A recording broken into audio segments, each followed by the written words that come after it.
Hi friends. अभी कुछ दिन पहले 8 अप्रैल को आरबीआई की मॉनेटरी पॉलिसी रिव्यू मीट के विषय में आपने सुना होगा। लेकिन क्या कभी आपने सोचा है मॉनेटरी पॉलिसी से बाजार पर असर कैसे पड़ता है? इन टुडेज वीडियो हम इसी बात पर चर्चा करेंगे कि CRR, SLR, repo rate, reverse repo rate आखिर है क्या, और इससे इक्विटी और डेट मार्केट पर क्या असर पड़ता है। बैंकों को अपने रोजमर्रा के कामकाज के लिए भारी भरकम रकम की जरूरत पड़ती है और वे आरबीआई से कर्ज लेते हैं। इस लोन पर आरबीआई जिस रेट से ब्याज वसूल करता है उसे रेपो रेट कहते हैं। बैंकों के पास जब दिन भर के कामकाज के बाद बड़ी रकम बची रह जाती है तो उस रकम को रिजर्व बैंक में वापस रख देते हैं। इस रकम पर आरबीआई उन्हें इंटरेस्ट देता है। रिजर्व बैंक इस रकम पर जिस रेट से ब्याज देता है उसे रिवर्स रेपो रेट कहते हैं। बैंकिंग नियमों के तहत बैंक को अपने कुल कैश रिजर्व का एक निश्चित हिस्सा रिजर्व बैंक ऑफ इंडिया के पास रखना ही होता है, जिसे कैश रिजर्व रेशियो कहा जाता है।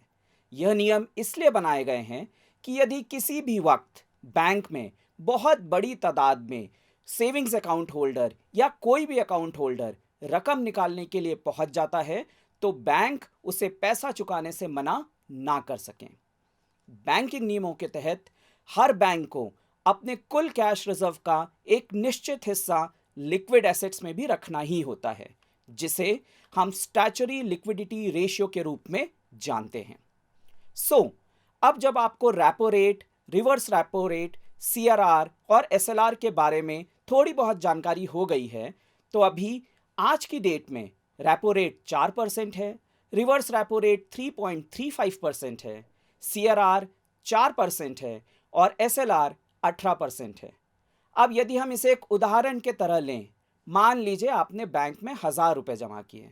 इसमें से 180 रुपये तो एसएलआर के लिए जमा हो जाएगा, 40 रुपये सीआरआर के लिए जमा हो जाएगा, तो बैंक के पास रोज के काम करने के लिए बचे कितने? 780 रुपये। अब यदि कोई कस्टमर बैंक से लोन मांगता है 1000 रुपये का, तो 220 रुपये का लोन बैंक आरबीआई से 4% की ब्याज दर से ले लेगा, क्योंकि ये रेपो रेट है। और जब बैंक यही लोन कस्टमर को देगी तो 6 या 7% पे देगी। इन दोनों रेट्स के बीच में जो डिफरेंस है वो बैंक का इनकम हुआ। अब इस इनकम से मान लीजिए बैंक के पास 100 रुपए का सरप्लस बचा, तो यह अमाउंट आरबीआई बैंक से वापस 3.35 की ब्याज दर से ले लेगा। इस तरह से सीआरआर, रेपो, रिवर्स रेपो और एसएलआर की ये साइकिल चलती रहती है।